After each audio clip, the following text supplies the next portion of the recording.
Welcome back to AtMac. I'm Evan. And I'm Cole. We are beginning our second season with episodes dedicated to learning about the September 11th, 2001 terrorist attacks. This is our final episode in the series.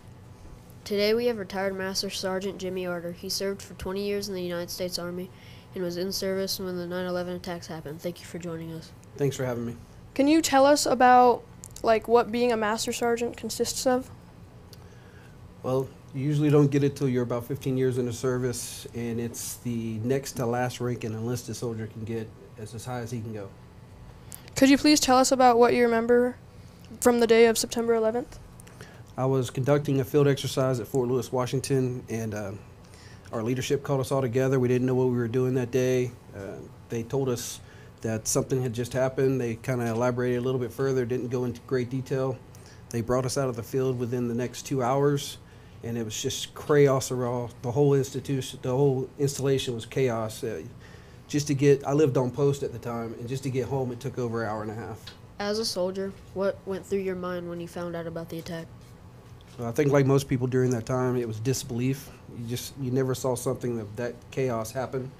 So next thing was just trying to make sure I got home to my family and took care of them, and knowing that the world that you knew of that day was changed for the rest of your life, that you would never.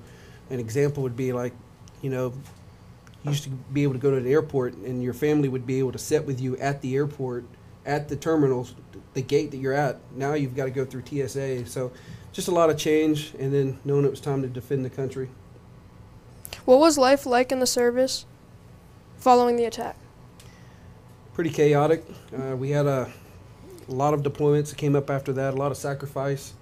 You don't ever realize how much your family has to sacrifice being in such a peacetime for so long, and then now all of a sudden something like that happening, and realizing that your family's going to have to do without you for quite some time. So a lot of sacrifice throughout the entire Army. You've been deployed to both Afghanistan and Iraq in the years following the attack. What was that like? So the first thing you do, you're away from your family, so you develop a second family with the soldiers you're with, and you do anything to make sure they stay alive. And then you get to know the cultures that wherever you're at. Afghanistan and Iraq, they're two different cultures that they think things completely different than how we do. So you just have to learn the culture, and it's kind of amazing seeing what they do and how they just live their day-to-day life with such nothing. I mean, they pretty much have nothing. And just understanding how they do it and letting them know that we are there to help them, not to hurt them or their families.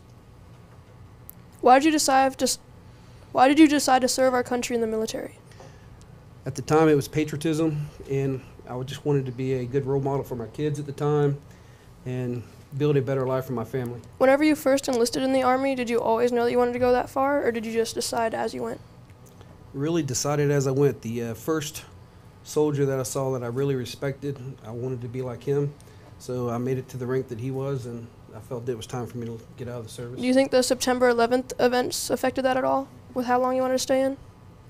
I believe so. I had already been in for a couple of years, and then whenever that happened, it just made you want to make sure you protect the nation more.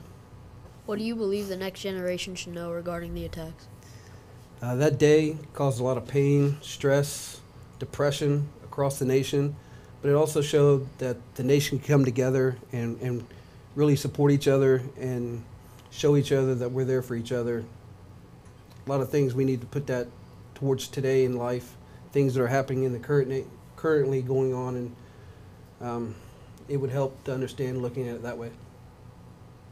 Thank you for joining us, and thank you for your service. That's it for our show. Thanks for watching.